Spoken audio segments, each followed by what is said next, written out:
Okay, so it's 2025, you're ready to get started investing in the stock market. Where on earth do you begin? Now, I have just made a video on a couple of tips that you should consider before you actually get started investing. So if you haven't seen that one yet, feel free to check that out. You may pick up a couple of things from it. But let's assume you've watched that, you're ready to actually get started. How do we do it? So the first thing you're going to want to do is find the broker, obviously. Where are you going to be investing this money through?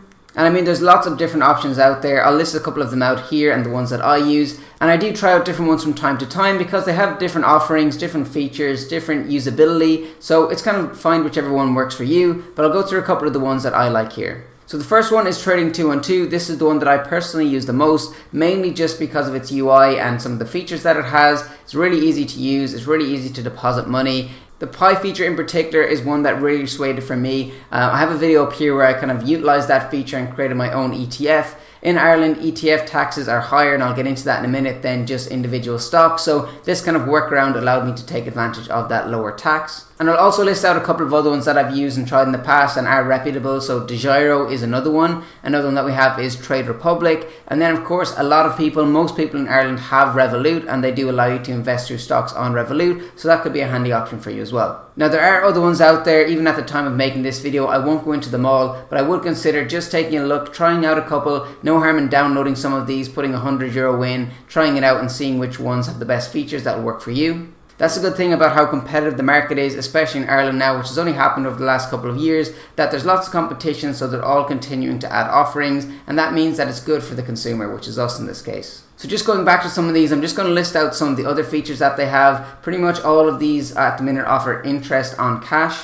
So this essentially just means uninvested funds that you have in your account you can actually earn interest on. And that's a little bit sign of the times in terms of the economy. This feature may not always be there, or the actual rates that are offered often change and fluctuate quite a bit depending on the ECB rate, the European Central Bank rate, for example. So whatever rates I quote in this video, obviously go and check out the latest ones because they do change from month to month all the time. But for example, on Trading 212, you can earn interest of 3.7% on cash currently. On Trade Republic, this is currently 3%. And then on Revolut, you can also have it in a savings vault and get 2.85%. Now, I utilize both these features on Trading 212 and Revolut. I will give a shout out to the Revolut one because I do think it's really handy how they manage your taxes for you. And if I have money in there that I'm not going to be using but will be using quite soon, because obviously I use Revolut on the daily for, tapping your phone, tapping your card. So it's nice to have some money in my Revolut account that I know I'm going to be using shortly, but can just put it in that interest account for, a couple of days, couple of weeks until I actually need to use it. So whereas with Trading 212, it's not quite as handy because any money that I have invested in there is obviously to be invested in stocks, whereas the money I have in Revolut is just for kind of daily spending. So what I find is I actually use the uninvested cash part a lot more on Revolut opposed to Trading 212. But then of course in Trading 212, any money I put in there is generally to be invested quite quickly into stocks. So again, just to recap that first part, there's lots of options out there. It can be confusing. I would recommend downloading a couple of these, trying them out, see which one works best for you. Consider everything from depositing funds, withdrawing funds, if there's any fees on that. There's often foreign exchange fees if you're loading money in euro, for example, which is our case in Ireland, and then you're buying US stocks. There's often small foreign exchange fees on there. There's also whether you want to buy fractional shares, which is essentially if a share of Tesla costs €300, for example, and you wanted to buy only €30 of it, you can do that with fractional shares.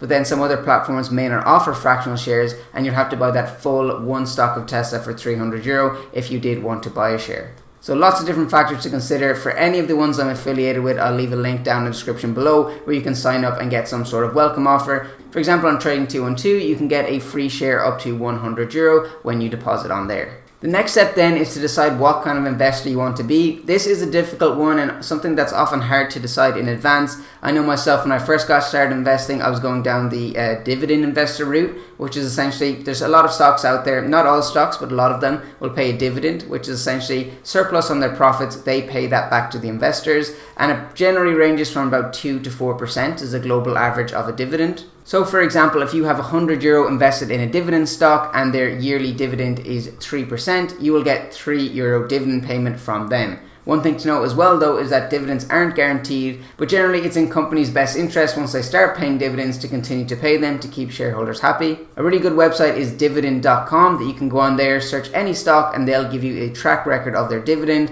what their current dividend yield is, etc. So as I said, when I started out, I thought this was going to be my route, put a lot of money into the stock market and get those dividend payments, and then obviously you'll take advantage of the kind of compound interest, because each bit of dividend you get paid out then gets reinvested, and then you're continually earning that dividend on a higher amount. But I quickly came to realize it's going to take a lot of money for me to get any substantial dividend payments. For example, if we go back to that global average of 2 to 4%, let's take 3%. If you want to get €500 extra a month from dividends, you would need €200,000 invested. And then not only that, so for example, €200,000 invested, 3% of that is 6,000, and that's obviously 500 a month for 12 months, giving you that 500. But then that dividend is also taxed as well, especially in Ireland, is charged at your marginal income rate. So for example, if you're on the 40% tax bracket, any dividends that you're getting paid will be subject to that 40%. So it can be quite a hard way to earn extra money unless you have a very, very big portfolio. But again, if that's what you want to go for and you have a lot of money, or you're going to build up to a lot of money over the course of a number of years,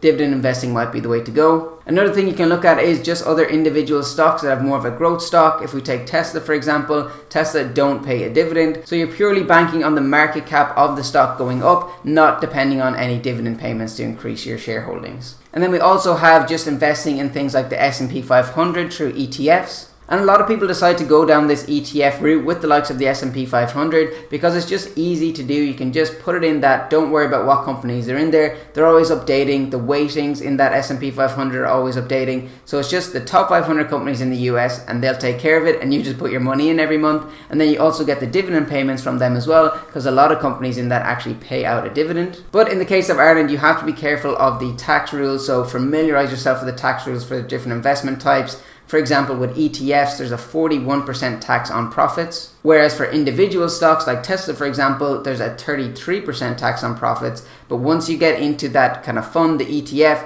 then that 41% applies. There's also something in Ireland called deemed disposal. I am hoping that it will get abolished in the next kind of year or so hopefully we don't have to worry about it. But for now, technically we do. And that essentially means that every 8 years, revenue will assume that you will have sold your stocks. So whatever profit you've made at that time, you'll owe tax on that. It's pretty crazy. I don't like it at all. I don't know anybody that does. And I have heard rumors that they will be getting rid of it. So let's hope that it does happen. But basically what I'm saying is familiarize yourself with the tax laws in each of the different investment types.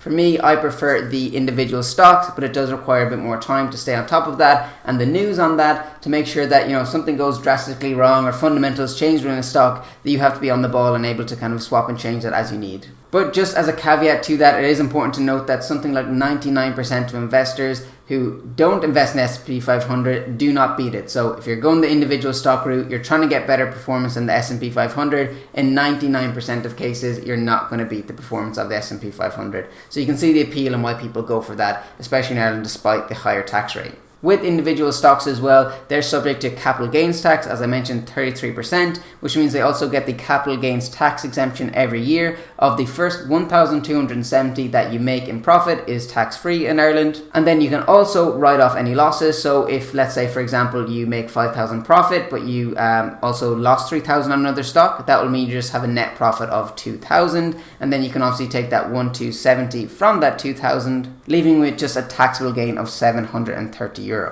So 33% on that €730. So in short, investing doesn't need to be too complicated. I would say first thing, obviously when you're ready to get started, find the broker that works for you, find the one that you're going to be the most comfortable investing in, maybe even use 2 different brokers if that's something you want to do. I know myself, whenever I invest in individual stocks, I go on Trading 212, and then whenever I'm looking at something like investing in ETFs, I use what other broker that I'm using at that time. Because in some cases, as the tax laws are different on each product, I like to just have them separately just for reporting needs. And then of course decide on what kind of investor you want to be. Again, don't beat yourself up if you decide to change halfway through your first year of investing. You want to be a dividend investor, then you say, this is not for me, I want to do growth investing. It is a bit of trial and error, but as much as you can, do the research and find which one will suit you best. And of course, tied into that as well, familiarize yourself with the tax laws that may seem daunting, but there's a lot of helpful videos out there, even ones that I've made and will continue to make around the different taxes on investments. And it's not all a bad thing. As I said, you have that CGT exemption every year if you're investing in individual stocks of 1,270. So, if you're not aware of that, that's something you're missing out on. So it can be good as well. So just take the time and familiarize yourself with it. And as I mentioned, please check out that video I made where I talk about some things you should consider before you start investing.